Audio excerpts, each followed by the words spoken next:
여러분 안녕하십니까? 자, 이번 시간에는요 로젠의 재정학 챕터 4장 뒤에 어펜딕스를 볼 겁니다. 자, 뒤에 보시면 A, 어펜딕스 A에는 선호 시연 메커니즘, 선호 표출 메커니즘 이렇게 보시면 되겠습니다. 선호가 수요죠. 그래서 시연한다는 게 리빌드해서 드러난다는 겁니다. 메커니즘 요거에 대해서 한번 볼게요. 보통 재정학 다른 책에서는 수요가 선호니까 표출하게 되는 기구 이렇게 번역하기도 합니다. 자, 우선 공공재는요 어떤 특성이 있습니까?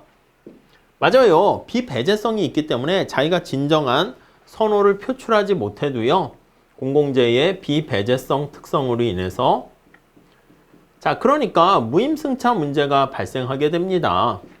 내가 진정한 선호를 표출하지 않고 저 가로등 필요 없어요 이렇게 한 다음에 그 다음 다른 사람이 돈 내서 만들게 되면 난 필요 없는데 어쩔 수 없네 하고 이용을 해버리는 거죠. 자, 그래서 첫 번째 줄에 보시면 시장에서 공공재가 공급을 하게 되면 개인들이 자신의 진정한 선호 얼마나 필요로 하는가 이걸 드러내지 않습니다. 오케이. 자, 그래서 가격 체계를 통해서 얘 때문에 공공재는 시장의 가격에 의해서 공공재는 가격 체계에 의해서 공급을 할 수가 없어요. 체계로 공급이 어렵다. 작동이 어렵다는 것이지 공급이 어려워. 네, 이해 가시겠죠? 자, 그렇다면 진실을 말하도록 모든 사람들이 거짓말 탐지기랑 비슷한 거야. 솔직하게 드러내는. 그러니까 여기서는 무임승차를 해가지고 얻게 되는 이득이 있지 않겠습니까?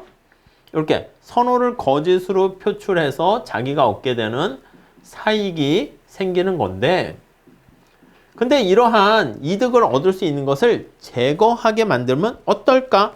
이거요. 그래서 거기 나와 있는 그루버를 비롯한 학자들이요, 요 수요 표출 메커니즘에 대해서 연구를 하게 됩니다. 자, 그래서 이렇게 수요 표출 메커니즘은 앞에서 얘기한 것처럼 거짓으로 자신의 선호를 표출해봤자 이득 얻을 게 없는 거야. 표출에 따른 이득을 제거해버리는 거예요. 그래서 자기가 거짓말 해봤자 손해될 이득 얻을 게 없으면 그냥 솔직하게 하는 게 더 나은 것이고, 오히려 거짓말하는 게 자기한테 손해가 되도록 만드는 겁니다. 자, 어떻게 되는 건지 두 번째 단락에 나와 있습니다. 정부의 한 요원이 이부에게 다가가서 다음과 같이 얘기합니다. 몇 개의 로켓을 쏘아야 할지 여러분들이 불꽃놀이에 대한 수요 곡선을 내게 알려주세요. 자, 불꽃놀이를 하게 되는데 이 불꽃놀이가 얼마나 필요한가, 이거에 대해서 수요라는 게 선호 아니겠습니까? 알려주세요. 아니, 불꽃놀이를 통해서 행복을 누리고 가족 간에 아니면 연인 간에 사랑을 느끼게 되면 이것도 되게 괜찮은 것 같은데, 아니에요, 저는 싱글이고 혼자고 이런 거 싫어요, 이럴 수도 있잖아. 그래서 거기 보시면 나는 이 정보와 내가 아담으로부터 받은 정보를 합해서 지금 두 명만 있어요. 아담과 이브가 있다라고 할게요. 자, 그랬을 때 거기 보시면 두 사람이 얻게 되는 편익을 합해서, 수요를 합해서 파레토 효율적인 로켓 발사수를 정하고 최저 공공재 수량이라 보면 되겠죠. 수량을 결정하고 그 다음 어떻게 합니까 하면 각각에 대해서 적당하게 내가 요금을 부과할 것이요, 이렇게 얘기를 합니다. 오케이?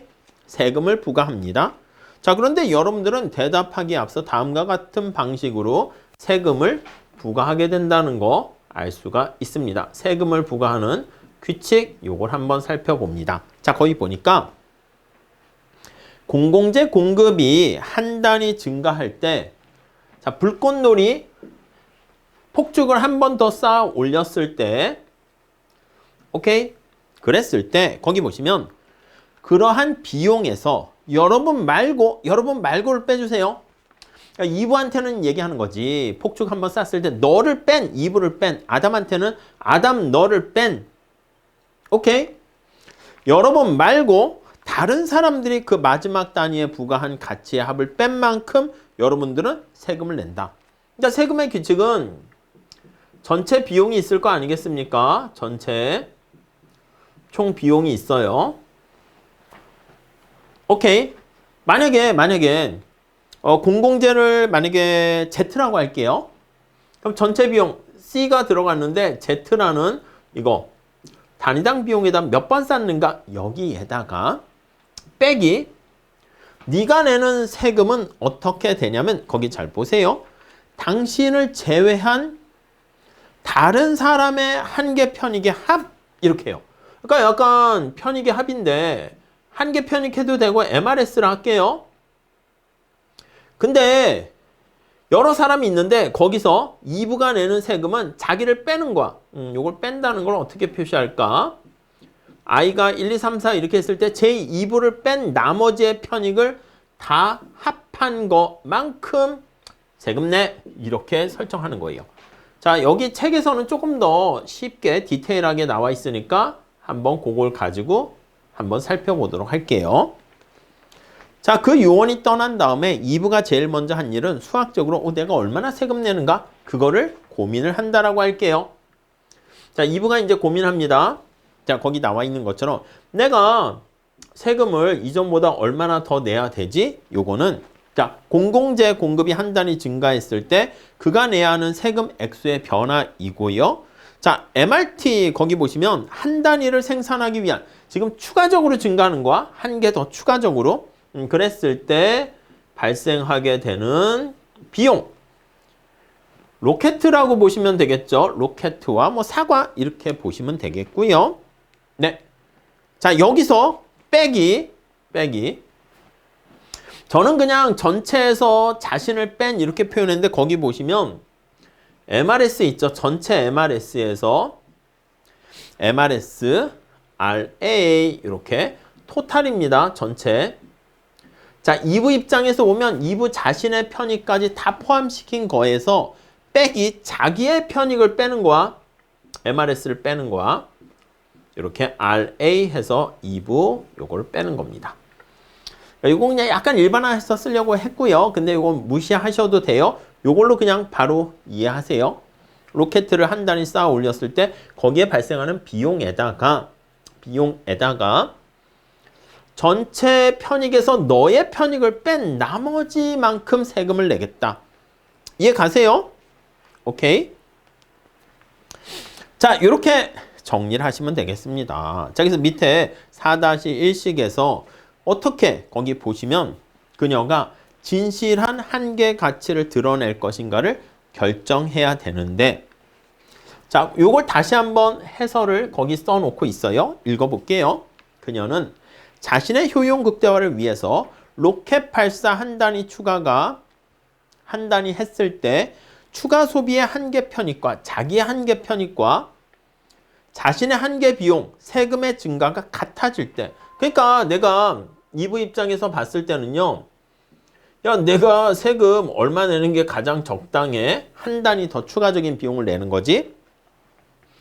나한테 떨어지는 MRS 2부의 한계 편익. 요거 두 개 같을 때가. 그러니까 여기 나와 있는 게 이게 약간 한계 편익의 느낌이잖아요. 2부에. 로켓을 한 단위 쐈을 때 이게 한계 비용 느낌 아니겠습니까? 이게 바로 최적이 되는 거라고요. 오케이? 그거 되셨죠? 아니 근데 요걸 맞춰주면 되는데요. 오케이? 자, 그래서 얘 대신에 얘를 여기다 집어넣게 되는 겁니다. 자, 그래서 거기 밑에 4-A-2식에 나와 있는 걸 한번 써서 다시 집어넣어 줬습니다. 오케이. 자, 그래서 지금 하는 식은 천천히 보세요. 그냥 바로 보이시면 그냥 보셔도 되고. 아니, 요거랑 요거 맞춰야 되니까 얘가 같을 때니까 얘 대신 얘를 여기다 집어넣습니다. 자, 그래서 식을 정리를 하게 됩니다. 오케이? 자, 그래서 그 식 맨 밑에서 두 번째 줄 식인데 이렇게 집어넣게 되면 아니, 얘가 마이너스 요게 되고 얘는 어떻게 돼? 지워지게 되네요. 이해 가세요? 그래서 여기 보시면 얘와 얘가 지워지죠. 같게 되니까. 그럼 이거 식을 다시 한번 정리를 해볼게요. 그래서 이걸 정리를 해보면 자, 다음 페이지 가보시면 첫 번째 줄에 여기 나와 있는 MRT가 따라서 정리를 해보면 MRT가 RA 로켓 폭죽놀이 하는 거 그거와 애플에 관련된 한계 비용은 이쪽으로 넘어가니까 MRS RA 토탈입니다. 토탈. 모든 사람에 대한 한계 편익을 다 합하는 거야. 뭐 아담과 이브만 있으면 두 명 다 편익을 합하는 것이고요. 자, 그래서 거의 92페이지 두 번째 줄 보시면 정부가 이브의 정보를 이용할 것이라는 것을 그녀가 안다면 이브로서는요. 나의 정보를 알고 나의 편익만큼 세금을 내겠네. 그러니까 전체적인 사과가 10개가 있는데 나머지 사람들이 먹고자 하는 거를 다 해서 봤더니 8개 필요하다는 걸 알았는데 전체가 10개야. 그럼 2개는 바로 내가 가지고 있는 거잖아. 그래서 어떤 사람이 갖고 있는 거를 얼마나 갖고 있는가는 다른 사람이 다 더한 거를 전체 총에서 빼면 그거 쉽게 알 수가 있다는 것이죠. 자, 그러나 그녀는 이것이야말로 정부가 하고자 하는 것이라는 것을 알게 됩니다. 왜냐? 정부 요원이 그가 받은 정보를 이용해서 파레토 효율을 이루어 공급을 하겠다고 약속하게 된 걸 기억하게 되면 여기 나와 있는 이 식이 MRS 편익의 합과 MRT가 같다라는 걸 똑같은 것이고요. 그러니까 이브 입장에서는 진실을 말할 유인이 생기고요. 아담 또한 똑같습니다. 이브와 같은 상황에 처해 있기 때문에 또한 진실을 말하게 되고 그런 측면에서 봤을 때는 무임승차 문제를 해결할 수 있게 된다. 이렇게 볼 수가 있겠습니다. 오케이. 자, 직관적으로 이 시스템이 어떻게 발생하게 되는가를요. 세금이 정해지는 방식을 통해서 얘기를 했고요. 전체 총 비용에서 다른 사람의 편익을 뺀 만큼 너의 편익이야 그게 그만큼 세금 내. 이렇게 한다는 것이죠. 그래서 거짓말할 유인이 없도록 만드는 거예요. 근데 but 다음 단락 한계가 있습니다. 한계가 있어요. 어떤 한계가 있는가? 예, 그걸 한번 보시면 자, 문제점이 있습니다. 자, 첫 번째, 예, 마지막 단락 두 번째 줄이죠. 첫째로 납세자들이 이 시스템에 대해서 이해하지 못할 수 있다. 그러니까 이게 잘 이해하고 똑똑하고 합리적이면 내가 거짓말하는 것보다 솔직하게 말하는 게 나한테 이득이구나 하는데 이 참가자들이 여기에 해당하는 경제 참여 주체자들이 참가자들이 이해를 못하는 거야. 이해를 못해가지고 이해를 못해. 뭔 얘기하는 거야? 정부는 뭐 나의 편익을 제거한 뭐 나머지에 됐어 난 계속 거짓말할래 이럴 수가 있게 되는 것이죠. 그래서 거기 보면 가로 안에 저자분이 유머스럽게 넣었죠. 이게 별 문제가 아니라고 생각하는 사람은 경제학 수업을 들은 바가 없는 친구에게 이 메커니즘을 설명하면 됐어 역시 경제학은 어렵고 복잡하고 나 안 해 이런다고요. 오케이, 다음 두 번째. 자, 두 번째는요. 이런 방식을 잘 설명하니까 상대가 똑똑해서 이해를 했습니다. 자, 그래서 납세자들이 자신의 수요 곡선을 계산해서 정부에게 보고를 해야 돼. 이 수요를 표출해야 되잖아. 근데 내가 불꽃놀이 한 번 쌌을 때 얼마나 편익을 얻는지 이걸 계산하는 거 이게 시간 낭비라고 생각할 수 있게 되네요. 그래서 거기 나와 있는 것처럼 약간 느낌이 뭐냐면 됐어. 귀찮아. 이렇게. 나 바빠 죽겠어. 중간고사, 기말고사 시험 준비해야 되는데 뭐 이런 거 하라고 불꽃놀이 됐어. 다음 세 번째. 정부 선택에는요. 불꽃놀이와 관련한 수백만의 많은 사람들이 있지 않겠습니까?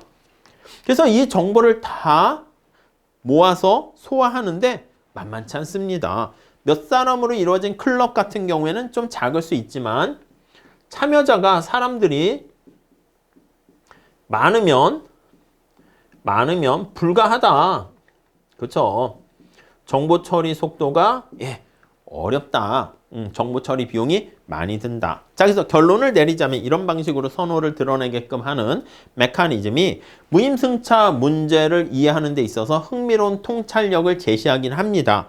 근데 이론상은 이렇게 가능하긴 해요. 근데 언제나 우리가 경제학에서는 이론도 중요하지만 현실상에서 과연 그게 가능한가? 이것도 중요한 건데, 예, 현실상에서 이렇게 타당하지 않을 수 있다. 적용하기가 쉽지 않을 수 있다. 이렇게 보시면 되겠습니다.